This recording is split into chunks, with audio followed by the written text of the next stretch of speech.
नमस्कार, माझं नाव प्रसाद चौधरी आणि मी भारतातल्या नर्सेसना जर्मनीत जॉबसाठी काय संधी असते, या विषयावर थोडं बोलणार आहे. मी मूळचा पेण, रायगड जिल्ह्यात गाव आहे आणि गेल्या 24 वर्षापासून म्हणजे साल 2000 पासून मी जर्मनीत राहतो. तर हा जो आपला विषय आहे, की भारतातल्या नर्सेसना जर्मनीत जॉबची संधी, याबद्दल मी एका घटनेवरनं किंवा एका संवादावरनं तुम्हाला एक्सप्लेन करतो. मी दरवर्षी सुट्टीला भारतात येतो. वर्षातनं एक वेळा महिनाभर तिथे असतो आणि सोसायटीमध्ये पुण्यात सुट्टीला आलेलो होतो आणि खालती आपण सोसायटीमध्ये जसं संध्याकाळी फेरी मारायला जातो किंवा सगळेजण येऊन बसतात, तसं जाऊन बसलो होतो आणि तेव्हाच कोणीतरी माझी ओळख करून दिली, की हा अश्विन, हा BSc नर्सिंग झालेला आहे आणि तुमच्याशी बोलायचं आहे म्हणतोय. मी पण बसलेलाच होतो. आम्ही बोलायला सुरुवात केली आणि त्याला मी एक्सप्लेन केलं, की मी काय केलं आत्तापर्यंत, मी कुठे होतो, काय करतोय. त्यांनी मला सांगितलं, मी BSc नर्सिंग झालोय आणि तो बोलता-बोलता म्हणाला, की IT ग्रॅज्युएट्सना परदेशात जायच्या खूप संधी आहेत, पण तेवढ्या आम्हाला नाहीत. तर मी म्हटलं, "का नाही ना? तुम्ही जर जर्मन भाषा शिकलात, तर जर्मनीत मला माहिती आहे बऱ्याच संधी आहेत नर्सेसच्या जॉब्सच्या." तर त्याला हे उत्तर अपेक्षित नव्हतं. मग त्याने मला प्रश्न विचारला, की अ, "पण 1 वर्ष जर्मन शिकायचं, अ, पगार किती मिळेल?" हं. तर खरा हा प्रश्न योग्य आहे. कदाचित तुम्हालाही पडला असेल, मलाही 24 वर्षापूर्वी पडला असेल. तर मी त्याला म्हटलं, की पगार कदाचित असेल ₹3,00,000, पण महत्त्वाचं आहे, की किती पैसे वाचणार आहेत सगळा खर्च जाऊन. कारण जर्मनीत पगार जरी जास्त असतील, तरी खर्च पण तेवढेच आहे. तर मी म्हटलं ₹60,000-70,000 महिना वाचायला पाहिजेत सगळा खर्च वजा करून. आता त्याचे डोळे थोडे चकाकलेले दिसले मला. अ, पण मला म्हणाला, की वर्षभर जर्मन शिकायचं. त्याच्यापेक्षा मी ऐकलंय, की नर्सेस गल्फमध्ये पण जातात, इंग्लंडमध्ये पण जातात, ऑस्ट्रेलियात जातात, काही जण अमेरिकेत जातात. तर 1 वर्ष का शिकायचं? का जर्मनीत का यायचं? म्हणजे 1 वर्ष भाषा शिकायला लागणार आहे तर. तर मी म्हटलं, बाहेरच्या देशांबद्दल तर मी तुला काही सांगू नाही शकत. पण मी जर्मनीबद्दल काही गोष्टी सांगतो. माझ्या माहितीनुसार 3 कारणं आहेत, की का जर्मनीमध्ये यायला पाहिजे. पहिलं कारण जॉब सिक्युरिटी. जॉब सिक्युरिटी म्हणजे काय? तर जर्मनीची पॉप्युलेशन जर आत्ता आपण बघितली, तर 40 ते 60 हा जो वयोगट आहे, तो 23% आहे आणि तो सर्वात मोठा वयोगट आहे, जो हळू-हळू रिटायरमेंटकडे चाललाय. त्याच्यावरती खूप लोकं आहेत, पण 40च्या खालती खूपच कमी लोकं आहेत. म्हणजे 40च्या खालचा वयोगट आहे, हा खूपच छोटा आहे. तर याचा अर्थ की पहिली गोष्ट 40 ते 60 मधली लोकं रिटायरमेंटमध्ये जाणार आहेत आणि इथे लोकांची काळजी घरी घ्यायला कोणी नसल्यामुळे बरेचसे जण म्हणजे 100 पैकी कदाचित 60 ते 70% जण रिटायरमेंट होममध्ये जातात, नर्सिंग होममध्ये जातात आणि तिथे नर्सेसची संख्या वर्षानुवर्ष वाढणार आहे. आता अश्विनचा प्रश्न परत, की "पण तिथे तर मुलं असतील, त्यांनाही हे जॉब्स करायचे असतील, का त्यांना करायचे नाहीयेत?" तर म्हटलं, "असं नाही त्यांना करायचे नाहीयेत, पण लोकसंख्या घटत चाललेली असल्यामुळे आणि इतकी ड्रास्टिकली घटतेय, ही स्टॅटिस्टिक्स तुम्ही Googleमध्ये शोधून बघू शकता, की पहिल्या 1 ते 40 मध्ये असणारे आत्ता आणि खरे म्हणजे 1 ते 20 मध्ये असणारे जे जॉबमध्ये जाणार आहेत, हे 10% पण नाहीयेत. त्यामुळे जॉब्स वाढतायत, पण त्या जॉब्स घ्यायला लोकं नाहीयेत. तर म्हणून हा जॉब सिक्युअर आहे. दुसरं कारण जर्मनीतले लेबर लॉज.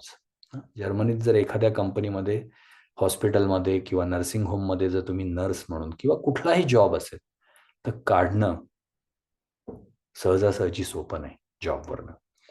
तुम्हाला व्यवस्थित कारण असायला लागतं आणि ते अवघड करून ठेवलेलं आहे कामावरनं काढणं. एवढं करून जरी जॉब गेलाच, तरी वर्षभर अनएम्प्लॉयमेंट इन्शुरन्समधनं तुम्हाला 65% तुमची नेट सॅलरी मिळते. नेट सॅलरी याच्याकरता नाही, की 12 महिने आता मजा करा, पण ते तुम्हाला पुढचा जॉब शोधायला मदत करतात आणि नवीन जॉब मिळाला, की ती 65% थांबते. पण सांगायचं तात्पर्य असं, की जॉब सिक्युअर आहे, कारण खूप लोकं लागणार आहेत. लेबर लॉज स्ट्रिक्ट आहेत. त्यामुळे काढता येत नाही आणि प्लस जॉब गेलाच तरी 65% पगार मिळणार आहे. दुसरं कारण म्हणजे वर्क लाईफ बॅलन्स. आणि इथे मी अश्विनला प्रश्न विचारला, की अश्विन, तुझ्या काय हॉबीज आहेत किंवा काही स्पोर्ट्स करतोस का, काही खेळतोस का? तर तो म्हणाला, मी खूप बॅडमिंटन खेळायचो पहिले, पण आता जे मित्र नोकरीला लागलेत त्यांना वेळ नाही आणि इथे आपल्या सोसायटीत आता जागा पण शिल्लक राहिली नाही खेळायला. तर मी म्हटलं, बघ, जर्मनीत तुझं काम 40 तासाचं असेल. आठवड्यात 40 तास काम करायचंय, म्हणजे जर 8 तास रोज केलं तर 5 दिवसात 40 तास झाले. म्हणजे 2 दिवस कंपल्सरी सुट्टी आहे. प्लस या 8 तासाच्या व्यतिरिक्त तुझ्याकडे वेळ आहे. ओव्हरटाईम असेल तर पैसे मिळेल, पण ओव्हरटाईम्सला पण लिमिट आहेत वर्कर्स काउन्सिल थ्रू. तर तुझ्याकडे बराच वेळ असणार आहे आणि तो जर तुझ्या स्पोर्ट्स, हॉबीजमध्ये तुला खर्च करायचा असेल वेळ, तर त्याच्याकरता बरेच सबसिडाइज्ड क्लब्स आहेत, की जे गव्हर्नमेंट सबसिडाइज्ड क्लब्स जर्मनीच्या प्रत्येक भागात आहेत, की जिथे जाऊन तुम्ही तुमची स्पोर्ट्सची हॉबी असेल किंवा काही नवीन शिकायचं आहे, तर हे खूप स्वस्त दरात तुम्हाला करता येतात. हा पहिला भाग झाला, की तुमच्या हॉबीज तुम्हाला, छंद तुम्हाला जोपासता येतात. पण दुसरा भाग म्हणजे वर्षात 5 ते 6 आठवडे सुट्ट्या घेता येतात. म्हणजे जर भारतात फॉर एक्झाम्पल यायचंय, तर 4 आठवडे तुम्ही भारतात सुट्टी घेऊन येऊ शकता. प्लस युरोपमध्ये फिरण्यासारखी बरंच काही आहे आणि 5 ते 6 आठवड्या वर्षात संपवाव्याच लागतात त्या सुट्ट्या, त्या स्टोअर करून ठेवता येत नाही. तिसरी गोष्ट म्हणजे सिक लिव्हज. जर तुम्ही आजारी असाल, 2 दिवस असाल किंवा 20 दिवस आजारी असाल, तुमच्या कॅज्युअल लिव्हजमधनं त्या लिव्हज मायनस होत नाही. सिक लिव्हज, सिक आहे, काम करू शकत नाही, unlimited, he can stay home. डॉक्टरनी खरं सांगायला पाहिजे, असं नाही की डॉक्टरच्या रिसिप्टशिवाय कोणीतरी सिक लिव्ह घेतोय, पण डॉक्टरनी म्हटलं की याला आरामाची गरज आहे, अनलिमिटेड सिक लिव्हज आहेत. तर हा दुसरा भाग होता माझा वर्क लाईफ बॅलन्स. आता तिसरा आणि शेवटचा, फॅमिली सपोर्ट. गव्हर्नमेंट किंवा लोकल रूल्स फॅमिलीजला कसे सपोर्ट करतात. तर मी अश्विनला म्हटलं, अश्विन, तू 22 वर्षाचा आहेस, तुझ्यासाठी कदाचित थोडा नजीकच्या भविष्यातला विषय आहे, पण म्हटलं तू पुढे जाऊन तुझं लग्न होईल. लग्न झाल्यावर तुझं स्पाऊस जी असेल ती जर्मनीत येईल, तर तिला जॉब करण्याची समान संधी आहे. जर्मन शिकली तर अजून जास्त संधी आहे. दुसरी गोष्ट म्हणजे अजून आपण थोडं पुढे गेलं आणि तुमची फॅमिली झाली, मुलं झाली, तर मॅटर्निटी लिव्ह 14 महिने पेड मॅटर्निटी लिव्ह आहे. तुम्हाला मॅटर्निटी लिव्हवरनं परत आल्यावर जॉबचा 100% क्लेम आहे, की तुम्हाला तिथे जॉब त्या एम्प्लॉयरला द्यायलाच पाहिजे. अजून आपण थोडे पुढे जाऊ. चाइल्ड एज्युकेशन, प्रायमरी आणि सेकंडरी.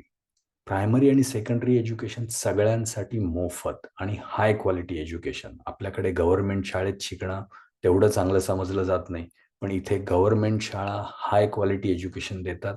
सगळ्या लोअर क्लास ते अप्पर क्लासमध्ये असणारे सगळी लोक मुलांना त्याच शाळांमध्ये पाठवतात. याचा अर्थ एखाद्या हॉस्पिटलचा हेड असो किंवा एखादा मोठा डॉक्टर असो किंवा नर्स असो किंवा अजून कुठला कर्मचारी असो काम करणारा, सगळ्यांची मुलं जर ते एका भागात राहत असतील शहराच्या, तर त्याच शाळेत जाणार. समानता आहे. दुसरी गोष्ट म्हणजे युनिव्हर्सिटी एज्युकेशन. आता आपण अजून थोडं पुढे गेलो, आजपासून 20-22 वर्षांना पुढे. युनिव्हर्सिटीत जर मुलं जायची असतील, तर ज्याला मार्क आहेत त्याला ऍडमिशन मिळते. युनिव्हर्सिटीजला फीज सुरू केली आहे, पण ती इतकी कमी आहे की प्रत्येकाला अफोर्डेबल फीज आहे. तर पुढच्या पिढीकरता समान संधी आहेत पुढे जाण्याकरता. आणि आता मी तिसऱ्या मुद्द्यावर येतो. तिसरा मुद्दा झाला. आता मी जस्ट समराइज करतो की मी काय सांगितलं. तर पहिली गोष्ट मी बोललो जॉब सिक्युरिटी. दुसरी गोष्ट मी बोललो वर्क लाईफ बॅलन्स. आणि तिसरी गोष्ट मी बोललो फॅमिली सपोर्ट. आणि एवढंच सफिशियंट नसेल तर अजून बऱ्याच गोष्टी आहेत. 8 वर्षात जर्मन सिटिझनशिप मिळते. 6 तासात जर्मनीच्या आजूबाजूला स्वित्झर्लंड, फ्रान्स, नेदरलँड म्हणजे पॅरिस, झ्युरिक, व्हिएन्ना, रोम, चेकोस्लोवाकियामधलं प्राग सिटी, सगळीकडे 6 तासाच्या ड्रायव्हिंग डिस्टन्समध्ये तुम्ही पोहोचू शकता. तर एवढं सांगून अश्विन तर कन्व्हिन्स झाला होता. तुम्ही झालाय?